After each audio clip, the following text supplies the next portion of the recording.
Kung bago ka pa lang sa aking YouTube channel, please subscribe at i-hit ang notification bell para updated ka sa aking bagong videos. Kim Pao, pinagkaguluhan sa Cebu. Bakit pilit silang ikukumpara sa ibang love team ng bansa? Ang buong kwento, alamin!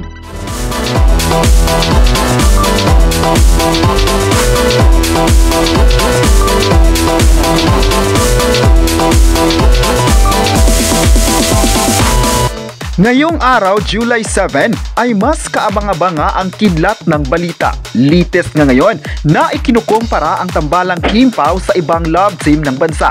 Ayon sa mga komento ng netizens online, may kanya-kanya naman raw na idolo ang mga tao pagdating sa movies at projects. Kaya wag daw sana angkinin na ang Kim Pao ang sikat na love team dahil may mga sikat na tambalan din ngayon na kilalang kilala sa industriya. Dahil sa intriga na ito ay pinagpiyastahan ng mga netizens.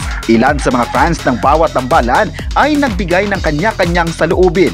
May netizen ang sumagot na iba naman raw talaga ang Kim Pao dahil kahit ilang years pa, hindi mawawala ang koneksyon ng tao sa kanila. Ipinakita daw kasi ng mga fans ang tunay na pagmamahal o pure love kina Kim Chiu at Paolo Abilino. Iba naman raw ang kasikatan ng Kim Pao dahil talagang tunay ito kung saan ang mga tao ay inaabangan ng kanilang mga proyekto.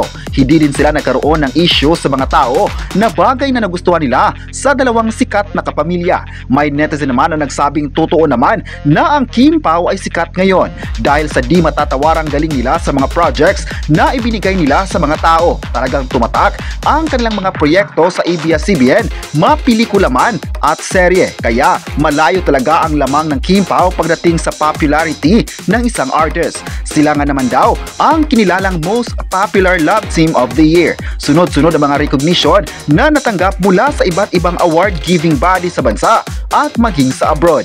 Kaya ayon pa ng netizen, kahit kailan hindi sila madidiktahan kung ano ang iideolohin nila. At kahit naman sa ibang fans ng sumusuporta sa kanilang paboritong love team ay wala rin silang magagawa nito.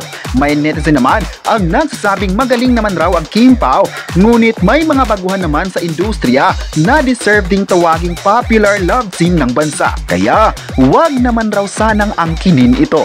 May netizen naman na nagsabing sa mga awards na nakuha ng Kim Pao ay nagpapatunay na magaling sila at pinili sila dahil sila ang deserving na tatawaging popular love team ng bansa. Samantala, pinag-usapan din ngayon sa social media ang pilit na pagtatambal ng mga netizen sa Kim Sam, ang kombinasyon ng pangalan ni Kim Chiu at Sam Milby.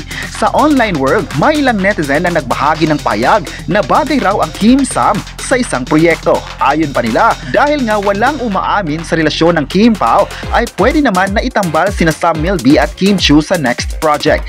Ayon pa ng mga netizens, nagkasama na raw sina Sam Milby sa isang project noon at talagang tinutukan nila ang posibleng chemistry. Nagsimulang itambal sila ngayon dahil sa balitang makakasama si Sam Milby sa bagong serye ni Kim Chiu at Paolo Abilino, ang The Alibi. Sa inilabas na pasilip ng Dreamscape Entertainment ay formal ngang pinangalanan ng mga bagong bida na kukumpleto sa serye at doon na nga kasama ang kapamilya actor na Sam Milby. Mas umugong pa nga dahil walang koneksyon sina Kim at Paolo dahil walang umaamin sa kanilang dalawa. Ngunit may mga netizens talaga ang itinanggol ang tambalang Kim Pao. Ayon pa nila, kahit hindi naman umaamin ang Kim Pao, hindi batayan ang relasyon ng isang tambalan para buwagin ang naturang love team. Baka raw ay may pinaghahandaan ng dalawa at kung kailan nila aaminin ang relasyon sa tamang panahon kung meron man. Dapat raw ay di pangunahan ng mga desisyon ng Kim Pao dahil darating din naman ang lahat sa aminan.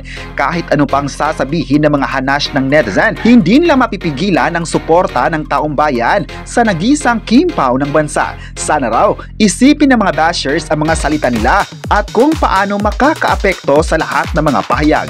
Huwag naman sana ikumpara ang Kim Pao sa ibang love team dahil ang Kim Pao ay nakaukit na sa puso ng mga Kim Paulandia na siyang naghihintay ng mga proyekto kina Kim at Paolo Abilino. Sana raw ay maging masaya sa kung anong meron man tayo. Pwede naman itong susuportahan ng lahat ng tambalan ng walang samaan ng loob.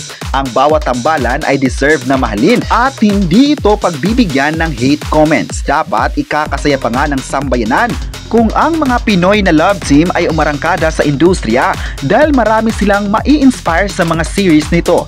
Ang kasikatan nila ay kaka-proud din ng lahat ng mga Pilipino. Kaya sa naturang komento ng netizen na iyon ay biglang natigil dahil marami nga sa mga fans ng Kim Pao ang nagbigay din ng pahayag ukol dito. Hindi talaga papayag ang buong Kim Paulandia na bigyan ng negative comments ang iniidolo nila.